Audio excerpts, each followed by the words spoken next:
A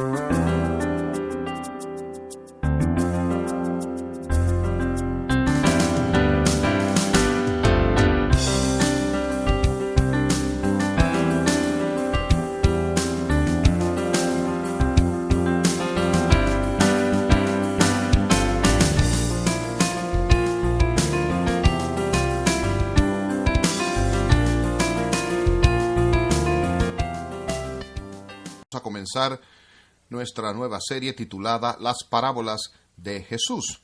Y lo que pretendo hacer en nuestro tiempo juntos es, en primer lugar, dar una breve explicación y definición de lo que es una parábola y cómo esas parábolas fueron usadas por Jesús en su ministerio terrenal. Y entonces, después de esa breve introducción, mi plan es hacer una exposición de 11 parábolas que he seleccionado para este curso. Ahora, Jesús utilizó y dio mucho más de 11 parábolas, pero con las limitaciones de tiempo que tenemos para esta serie, vamos a centrar nuestra atención en solo 11 de ellas. Permítame comenzar diciendo que yo creo que se puede decir con certeza que nuestro Señor Jesucristo fue el mejor maestro que alguna vez caminó sobre la faz de la tierra. Y digo eso no solo porque Él era la encarnación misma de la verdad, y que el contenido de su enseñanza era totalmente impecable y era de origen divino, pero no solo fue Él el mejor maestro que alguna vez vivió, dado el contenido supremo que trajo, pero también Él fue un gran maestro pedagogo. Su estilo de enseñanza fue extraordinario. Sus propios contemporáneos dijeron de él: ningún hombre ha enseñado en la manera en que él lo hace. Y algunos de sus enemigos dijeron que él habla como uno que tiene autoridad, y no como los escribas y los fariseos.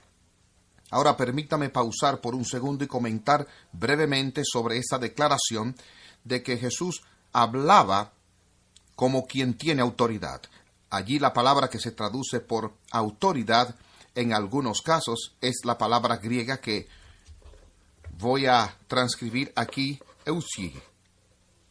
exousia. Normalmente se traduce por la palabra en español autoridad, pero también puede ser traducida por la palabra en español poder. Y esta interesante palabra se compone de un prefijo ex y la raíz usia. Y yo creo que ustedes saben lo que el prefijo ex significa. Si alguna vez han estado en una situación difícil en el cine, donde se enciende un fuego, en inglés pueden leer la palabra exit, y es la manera de salir. Así el prefijo ex significa simplemente de o desde. Pero lo que más me interesa es la raíz de esta palabra exousia. La palabra usía es el participio presente del verbo griego ser, y así puede ser traducida por la palabra ser o esencia o sustancia, o incluso más crudamente simplemente cosas. Y si nos fijamos en la etimología de esta palabra, que es traducida autoridad, significa literalmente viene de sustancia, viene de cosas, viene de esencia, viene de ser. Y la idea aquí es que la enseñanza de Jesús no es frívola, no es superficial. Ninguna palabra que es poco metódica sale de sus labios. Todo lo que él dice tiene sustancia. Todo lo que él dice tiene el peso de su propia autoridad. Y así entendemos que Jesús enseñó en forma exclusiva desde este punto de vista de la autoridad de Dios mismo, donde él dijo: yo no digo nada por mi propia autoridad, pero solo digo aquello que me ha sido dado a mí por el Padre. Ahora, en su proclamación única de verdad con autoridad, en su estilo pedagógico, él es quizás más conocido por su uso de parábolas. Y un breve comentario sobre eso. En primer lugar, la idea de la parábola no es algo que comenzó o fue inventada por Jesús. Existía una tradición entre los fariseos y los rabinos de ese día de usar parábolas, pero el uso de ellos de las parábolas era diferente, ligeramente al uso de Jesús de las mismas. El uso de los fariseos con parábolas era para explicar o ilustrar el significado de la ley mosaica del Antiguo Testamento. El uso de Jesús de parábolas no era simplemente ilustrar la revelación anterior que había sido dada y entregada a través de Moisés y los profetas del Antiguo Testamento, sino que su uso de parábolas era para dar una nueva revelación que era hasta ahora desconocida, y por lo tanto había una diferencia importante en la forma en que él usaba las parábolas comparada con la forma en que las usaban los fariseos. Segundo, ustedes no van a encontrar una parábola en ningún lugar en el Nuevo Testamento fuera de los Evangelios. Los Evangelios están llenos de uso de parábolas, pero están extrañamente ausentes del resto del Nuevo Testamento. Y son más poco frecuentes en el Antiguo Testamento. Quizás recordarán la parábola más famosa del Antiguo Testamento, y es la que dijo el profeta Natán cuando él llegó a David después del pecado de David con Betsabé. Y él les contó la historia de este hombre rico que tenía muchas ovejas y le quitó una oveja al hombre pobre que amaba mucho esa oveja y la tomó para sí mismo. Y cuando David oyó esa historia, estaba indignado y dijo: ¿quién es ese hombre? Encuentren a ese hombre, tráiganlo aquí, no voy a tolerar eso en mi reino. Y así, aún con el uso de la parábola por el profeta Natán, David no lo comprendió, hasta que Natán se le acercó cara a cara y le dijo: David, tú eres el hombre. Menciono esa famosa parábola del Antiguo Testamento porque en ese caso Natán llegó a David con juicio. Él llegó en un momento de crisis. Y esta es una de las formas en que las parábolas funcionan ricamente en el Nuevo Testamento. La misma palabra parábola, si la desglosamos, proviene del griego parabola. Para, una vez más, es el prefijo y ustedes están familiarizados con él. Tenemos paralegales, para caídas, para ministerios, para esto o para lo otro, o para aquí significa algo que está junto a otra cosa. Un paralegal trabaja junto con el abogado como ayudante para asistirle de cierta manera. Y la raíz de esa palabra, parábola o bolao, significa tirar o lanzar, por lo que si se desglosa la palabra parábola o parábola significa algo que se lanza al lado de otra cosa. Y vemos cómo Jesús lo utiliza. Él está enseñando un concepto importante y con el fin de aclarar su enseñanza y su significado, él lanza la parábola al lado de ella para ilustrar la verdad que ha dado. Se ha dicho que en bienes raíces hay solo 3 factores importantes que determinan el valor de una propiedad.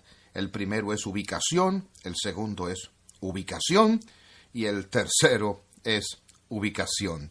por lo que decimos que se trata de ubicación, ubicación, ubicación.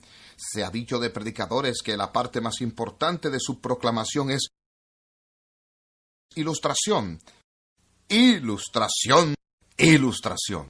Pero nuevamente intentamos utilizar ilustraciones para simplificar, para aclarar, para aumentar la capacidad de las personas de entender lo que estamos diciendo. Y hay un elemento de eso en el uso de parábolas por parte de Jesús. Sin embargo, hay otro elemento, un elemento que es algo misterioso y a veces nos detiene. Algunas personas lo encuentran desagradable, pero veremos eso en el Evangelio de Marcos, en el capítulo 4, justo después de que Jesús había predicado su famosa parábola del sembrador. Él dijo al final de esa parábola: quien tiene oídos para oír, que oiga. Ahora, ¿por qué un orador jamás haría una declaración así después de decir una historia? Si yo doy una ilustración en mi sermón, digo yo al final de la misma a ustedes: el que tiene oídos para oír, que oiga. Porque estamos casi 100% seguros de que todos los que están presentes en la congregación tienen 2 orejas. Pueden tener un porcentaje de quienes no pueden oír y son sordos, pero una gran mayoría de personas que están sentados en el sermón son capaces de oír las ondas de sonido que vienen a través de sus orejas. Entonces, así, ¿por qué Jesús diría: quien tiene oídos para oír, que oiga? Bueno, obviamente, Él no está hablando de una simple respuesta a un impacto en el nervio auditivo en el oído. Él está hablando de personas que tienen una capacidad de oír, comprender y aceptar la verdad de la misma. Escuchar no simplemente los sonidos audibles que se hacen, sino entenderlos, aceptarlos. De modo que hay un fenómeno extraño en la lengua griega con respecto al oír. El verbo oír es el verbo acud o acued, del cual obtenemos la palabra en español acústica. Y la palabra para obediencia en griego es upakuen. Upakuen. Y ese prefijo upa es el prefijo del que obtenemos la palabra inglesa o en español hiper, la palabra super. Y es interesante. En la lengua griega existe oír y luego está obedecer lo que se oye. Y obedecer lo que se oye significa realmente oírlo. Hiper, oírlo. Super, oírlo. Y así, cuando Jesús da esta declaración, quien tiene oídos para oír, oiga, básicamente lo que él está diciendo es que él entiende que había gente allí, él lo entiende, oyendo sus enseñanzas, que no las oyeron.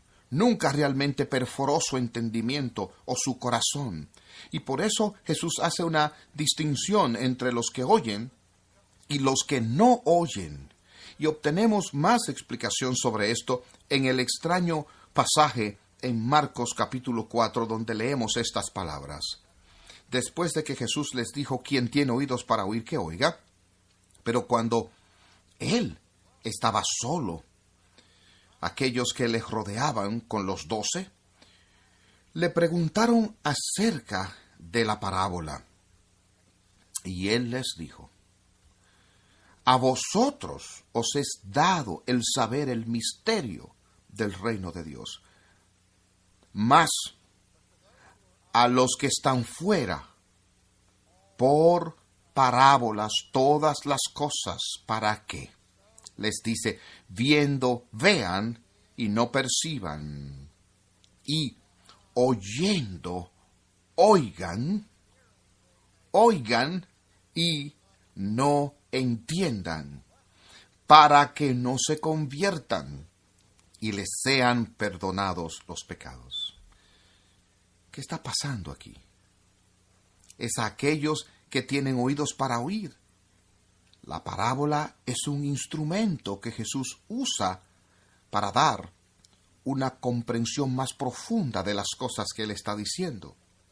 Pero para aquellos que no tienen oídos para oír, la parábola es realmente un instrumento de ocultación. No es simplemente dado para que todo sea hecho claro para la gente, sino que es para oscurecer a aquellos que están fuera, a los que no se les da la comprensión del misterio del reino de Dios. Eso suena duro, ¿verdad? Que Jesús viene y no solo Él viene a instruir y a ayudar a gente a entender el reino de Dios para quienes tienen oídos para oír, pero también su venida es como forma de juicio para aquellos que no quieren oír la verdad. ¿Recuerdan? En nuestra condición de caídos somos descritos en términos del Nuevo Testamento como que nosotros por naturaleza no queremos tener a Dios en nuestro pensamiento. No queremos escuchar su palabra, no tenemos deseo de entender su palabra, somos fugitivos de su palabra y enemigos de esa palabra. Y por eso, cuando Dios habla, su palabra, que es redentora para algunos, es una expresión de juicio sobre los demás. Regresemos por un momento al profeta Isaías, a su llamado en el capítulo 6 del libro que lleva su nombre. Y después que él tiene la visión del Señor alto, sublime, y él oye la trisayón, la canción de los serafines, Santo, santo, santo es el Señor de los ejércitos, está abrumado y pronuncia una maldición sobre sí mismo. Y entonces Dios instruye a los serafines y toman un carbón encendido del altar. Y al sellar sus labios, y mientras él está temblando ante la santidad de Dios en profunda angustia, horror y terror, Dios dice: ¿a quién vamos a enviar? ¿A quién enviaremos? ¿Y quién irá por nosotros? Isaías, a través de esos labios ampollados que acababan de ser cauterizados por ese carbón caliente, dice: aquí estoy yo, envíame a mí. Y entonces, ¿qué le dice Dios a su profeta? Oh, Isaías, esa es una manera, me alegro mucho de que te ofrecieras para esta visión. Voy a ungirte con mi Espíritu Santo, voy a hacerte el evangelista más popular que nunca caminó la faz de la tierra, y las multitudes se conglomerarán en estadios para escuchar cada palabra que salga de tu boca. Eso no fue lo que Dios le dijo. En lugar le dijo: ve y dile a esa gente, sigan oyendo, pero no entiendan. Sigan viendo, pero no perciban. Haz el corazón de este pueblo sordo, sus oídos pesados, y cierra sus ojos,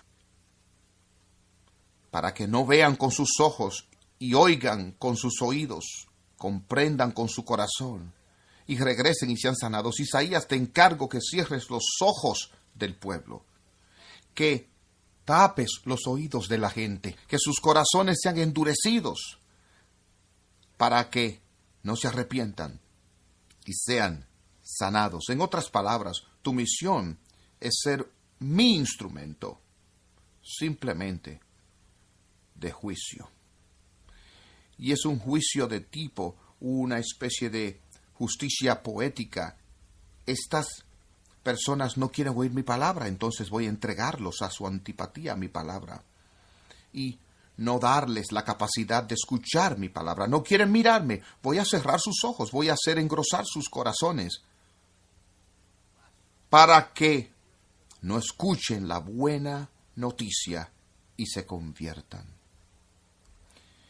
Y cuando Isaías escuchó los términos de su vocación, gritó en angustia: en angustia, Señor, ¿cuánto tiempo? ¿Cuánto tiempo voy a predicar a un pueblo que no quiere oír? Y Dios respondió y le dijo: hasta que las ciudades estén asoladas y sin morador, y no haya hombre en las casas, y la tierra esté hecha un desierto, hasta que Jehová haya echado lejos a los hombres y multiplicado los lugares abandonados en medio de la tierra. Y si quedare aún en ella una 10ª parte, ésta volverá a ser destruida. Pero como el roble y la encina, que al ser cortados aún queda el tronco, así será el tronco, la simiente santa. He mantenido para mí un remanente de mi pueblo, que oirá lo que dices, y que recibirá oídos para oír. Hay una palabra interesante en el Nuevo Testamento que se utiliza y que realmente describe la entrada de Jesús en el mundo, y esa es la palabra griega crisis. Crisis. Ahora, esa palabra es traducida por la palabra juicio en español. Lo traemos en nuestra lengua por una palabra diferente, la palabra crisis, y la mayor crisis en el mundo jamás experimentada fue el advenimiento de Jesús. Él vino para un ascenso y una caída de muchos, y yo he venido no para traer paz, sino una espada, para poner el padre contra la madre y el marido contra la esposa y los padres contra los hijos. Él es una piedra de tropiezo, la piedra de una cerca. Los que le aman, Él es aroma de la salvación para ellos. A quienes se le oponen, Él es el motivo de su condenación. Y todo esto se ve en su uso de la parábola. Él llevaba a sus discípulos a un lado y les decía: a vosotros os es dado el saber el misterio del reino de Dios. Finalmente esto. Cuando veamos las parábolas verán que hay muchos temas diferentes, pero uno de los temas más comunes de las parábolas es el tema del evangelio del reino de Dios. El término evangelio se utiliza de 3 formas en la Biblia. Una forma es describir una forma particular de la literatura, los evangelios, los libros que nos hablan acerca de Jesús, su vida y ministerio, pero en primera instancia, el evangelio que es definido y proclamado por Juan el Bautista y luego por Jesús es la buena nueva del reino de Dios. Y más tarde en las epístolas, con Pablo, por ejemplo, él habla del evangelio de nuestro Señor Jesucristo, por lo que el contenido de ese evangelio es Jesús, su persona y su obra. Pero esa transición proviene del anuncio inicial de la buena nueva, que es el anuncio hecho por Juan, y el anuncio de Jesús de la importancia del reino de Dios. Y así una y otra vez, a través de sus parábolas, Jesús dirá: y el reino de Dios, o el reino de los cielos, es igual a esto. Y él tiraría junto con ese anuncio la parábola, para que podamos comprender el misterio de este reino.